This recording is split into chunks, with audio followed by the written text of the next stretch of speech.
It's something about going into the ocean that awakens me and feels like everything has been cleansed off of me once I leave it. Even that cold feeling makes me feel awake. But the moment that I'm at home and in my normal day-to-day life, turning on my alarm clock and putting on snooze for the next morning for all 5 of my alarms, not getting up at 5:30 a.m. to start the life that I said I was going to do, and you're back doing the same routine that you've always done, waking up so tired. Close your eyes. Now feel. Hello, my name is Couture Marie, and if you have found yourself in the rut of being constantly exhausted, constantly tired, I have made this video 5 chapters so you can easily click through, because I'm telling you this, I have gone through this for the past 3 to 6 months where I am constantly tired every day. Something had to give. So here I am to help you today, and make sure you leave a like, comment, and subscribe if this is something that benefits you. When we start the rut race, when we start the day and it's immediately starting off with a snooze alarm, you can forget the rest of your day. You can forget anything that you tried to accomplish that day, because the moment you click snooze on that very first alarm, you're going to be regretting it. Those extra 5 to 10 minutes of sleep, you're still, guess what? You are still going to be tired at 12 p.m., 1 p.m., 2 p.m., 3 p.m., no matter what time it is, you're still going to be tired no matter if you press snooze. So what I have learned in the past few years since I've become a mother, I was a wife, I'm a single mom, I'm a stay-at-home mom, working creative, trying to do social media, trying to teach my daughter, trying to do all these things at once. When you kind of shrink yourself out where you have no more energy left and you're wondering why am I always so tired?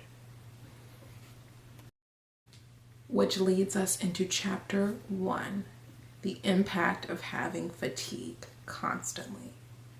When you have fatigue constantly, not only does it affect your body and your mental health, it affects everything around you, your daily things that you have to be done. If you start off with that morning bad, tired fatigue, you will do half the job that you're supposed to do. If you're supposed to be doing this at work, you're not going to put your 80 in there. You're just trying to have that 80 to stay awake because you're so tired. Fatigue literally steals joy from you because you're like, why am I so tired? There is got to be a reason. I'm getting 8 hours of sleep, I'm getting 9 hours of sleep, and I'm still tired. Or you're like me, you're still in bed at 2 a.m. having 500 things running through your mind, whether it's finances, whether it's bills, whether it's what outfit I'm gonna wear for an event or activity. When you have 100 things running through your mind, it's hard for you to go to bed, and you wake up the next morning already upset because you're like, I couldn't go to sleep because I had so much on my plate. That is what fatigue, it's your mind like a hamster going on a treadmill. That hamster is just running out of breath. It has no more air left in it because it's just constantly going non-stop. Persistent fatigue and tiredness dampens your soul, your spirit, your mind, and body. And there has to be a point in your life where you're like, what do I need to do? How do I stop having this fatigue take over my life? And this leads us into the next chapter, the effects of doom scrolling. Doom scrolling is something that everybody and their mama does, their child does, their cousin, that iPad kid that you see at the restaurant. Doom scrolling is something to get us away from the exhaustion that we have in our daily life. And you don't know that doom scrolling is actually making you more tired. You think that you're going on Instagram or Pinterest or Facebook or TikTok or Twitter for those couple of hours after you've done your work day or after you picked up your child from school is your me time and your time to relax. If anything, it's causing your brain to go 100 miles per hour all day because you're looking at other people's lives You're on YouTube looking at 15-minute videos. You're on TikTok looking at all these people's dream life, luxury vacations. How can a brain rest? How can a brain rest when you are giving it so much information? You're giving it so much information. I could stop talking right now. Your brain is still going. Your brain is still saying, what's going on? It's going faster and faster and faster until the moment it just... What people fail to realize, they think these things like saving things on clipboards or their collection on Instagram or sharing things on Snapchat or TikTok or a motivational quote, you are giving social media your energy. You're giving social media your energy, that little 20% of energy that you now have left, and it's 6 p.m. at night, 7 p.m. now. You have given it all of your energy by letting it suck the life out of you on your phone constantly. And ain't nobody can say that you can't be on your phone an hour or two a day. And if you want to do that, that's cool. If you want to listen to your podcast, that's cool. But I'm telling you this, when you're actively looking at visual imagery that is constantly that you have to keep moving over and over, before you know it, it is 10:30 p.m. at night. Your day is gone. That 2 to 3 hours that you could have used to do something productive for yourself, it is gone. That Instagram video that you wanted to edit to maybe reach a new engagement, that time is gone because you're too busy doom scrolling looking at everybody else's life. That book that you said you wanted to complete that you had 3 months ago, bought 3 months ago on your bookshelf, it's still sitting there. Oh, I can't finish the book. It just wasn't doing anything for me. But TikTok's doing something for you. That 5-second dopamine that you get in your brain, endorphins, like that's what's doing it for you. That's where we are as humans in a society, as a woman. At our big ages, we're letting social media drain our existence and not doing the extra things that we can be doing. Here's what I want you to do. If you have a notepad, I'm old school. I like a pen and a paper. Notes on your Apple or your phone, your Samsung, whatever, that can work too. But I'm an old school. I think writing it down physically does something to your brain instead of doing it on your notepad. Write down 3 things that you can do starting right now, starting today, that you can do instead of doom scrolling. What are 3 things that can positively affect your life today? What are 3 things that you can do instead of spending an hour or 10 minutes, 15 minutes on your TikTok or Instagram or Facebook? What are those things that you can do right now? Some of my things were writing my book, editing my book, reading the book that I have been putting down, spending more FaceTime, not FaceTime on like video, spending more FaceTime with my daughter after her school day or after we've done school. I homeschool my daughter. So we need that time of breaking from teaching to, hey, let's just talk. Let's watch a movie together. You know, if you want to do your piano, play your piano in front of me, let me have that FaceTime face value with you. Instead of looking at my phone while you're on your iPad or while you're on the TV. And that was something that I had to change. I used to let my child be on her iPad for 2 to 3 hours a day.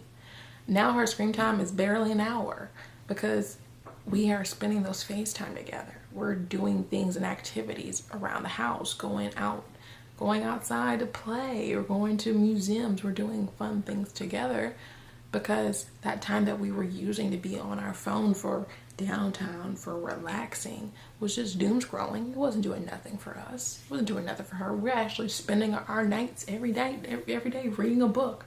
She's reading books actively throughout because the iPads don't entertain her anymore. I remember when something changed when I gave her iPad after she did really good in the school. We just had a really good day. And I have the time set for 3 p.m. And I was like, you know what? I'm going to give it to her a little bit earlier today. We did really good, finished up on time. She's like, I don't want my iPad, I'm drawing. Kids only know what their parents do. So if they see their parents on their phone constantly on TikTok laughing, ha ha ha, they're not going to even know how to communicate with you. They don't even know how to read. They don't know how to do the things that they need to do.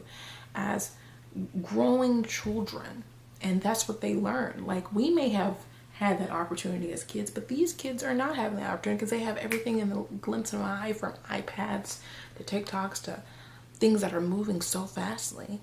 They need those breaks. Their brain needs that break. We all need that break. Okay, next chapter. This is probably my favorite thing to do, is make my vision boards. And I'm not just talking the Pinterest, and I'm talking about writing it down, paper to pen. I put my vision in writing, goals, my goal, my vision. My vision not just necessarily have to be seen. I'm like, this is my vision for my future. I'm writing it down, soaking in the words as I see.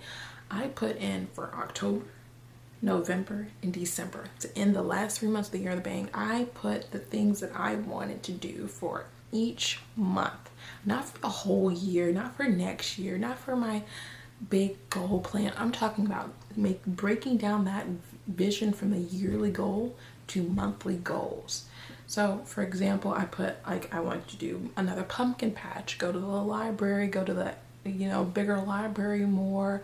I wanted to have a fall picnic. I want to watch Coraline. I want to do a fall baking thing with my daughter. I want to do a couple of fall treats, watch a couple of fall movies, do more Halloween things. I had all that planned for October, but to make sure it's really in there good, I made a Pinterest board for every month for the rest of the year, for October, November, December.